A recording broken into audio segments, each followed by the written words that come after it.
ഏശയ്യാ 22 അധ്യായം. ജെറുസലേമിന്റെ മേൽവിധി.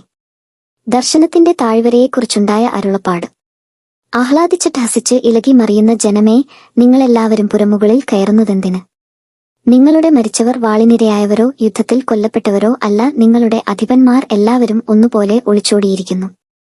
വില്ല് കുലയ്ക്കാതെ തന്നെ അവരെ ബന്ധിച്ചിരിക്കുന്നു. വിദൂരത്തേക്ക് ഓടിപ്പോയെങ്കിലും നിങ്ങളിൽ കണ്ടവരെല്ലാവരെയും അവർ തടവുകാരാക്കി.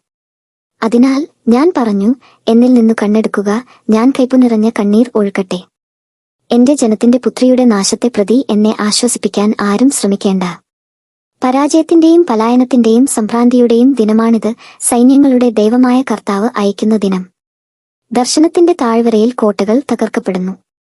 സഹായത്തിനു വേണ്ടിയുള്ള നിലവിളി പർവ്വത്തിൽ മുഴങ്ങുന്നു. ഏലാം ആവനാഴി അണിയുന്നു, രഥങ്ങളിൽ കുതിരകളെ പൂട്ടുന്നു, കീർ പരിച പുറത്തെടുക്കുന്നു. നിങ്ങളുടെ ശ്രേഷ്ഠമായ താഴ്വരകൾ രഥങ്ങൾ കൊണ്ടു നിറഞ്ഞു. കുതിരപ്പടയാളികൾ കവാടങ്ങളിൽ നിലയുറപ്പിച്ചു. അവൻ യൂദായുടെ ആവരണം എടുത്തുമാറ്റി. അന്നു നീ കാനാൻ മന്ദിരത്തിലെ ആയുധങ്ങളിലേക്ക് നോക്കി. ദാവീദിന്റെ നഗരത്തിന്റെ കോട്ടയിൽ ഏറെ പിളർപ്പു കണ്ടു. താഴത്തെ കുളത്തിലെ ജലം നീ കെട്ടിനിർത്തി. നീ ജെറുസലേമിലെ വീടുകൾ എണ്ണുകയും കോട്ടയുറപ്പിക്കാൻ വീടുകൾ പൊളിക്കുകയും ചെയ്തു.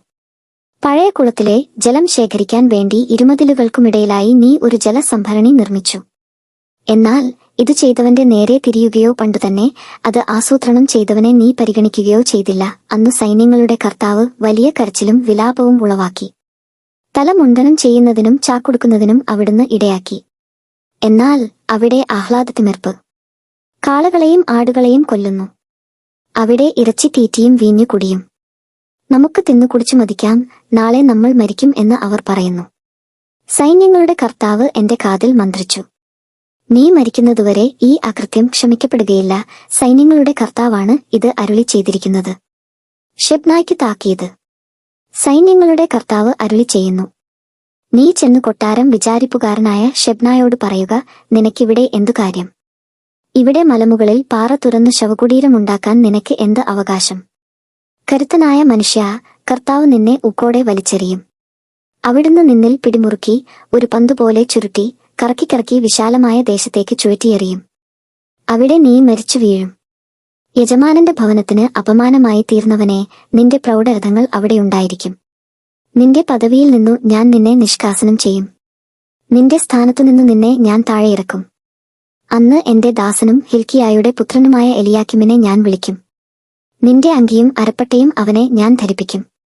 നിന്റെ അധികാരം അവന്റെ കരങ്ങളിൽ ഞാൻ ഏൽപ്പിക്കും. ജെറുസലേം നിവാസികൾക്കും യൂദാഭവനത്തിനും അവൻ പിതാവായിരിക്കും. ദാവീദ് ഭവനത്തിന്റെ താക്കോൽ അവന്റെ തോളിൽ ഞാൻ വച്ചു കൊടുക്കും. അവൻ തുറന്നാൽ ആരും അടയ്ക്കുകയോ അവൻ അടച്ചാൽ ആരും തുറക്കുകയോ ഇല്ല. ഒരു കുറ്റി പോലെ ഉറപ്പുള്ള സ്ഥാനത്ത് ഞാൻ അവനെ സ്ഥാപിക്കും.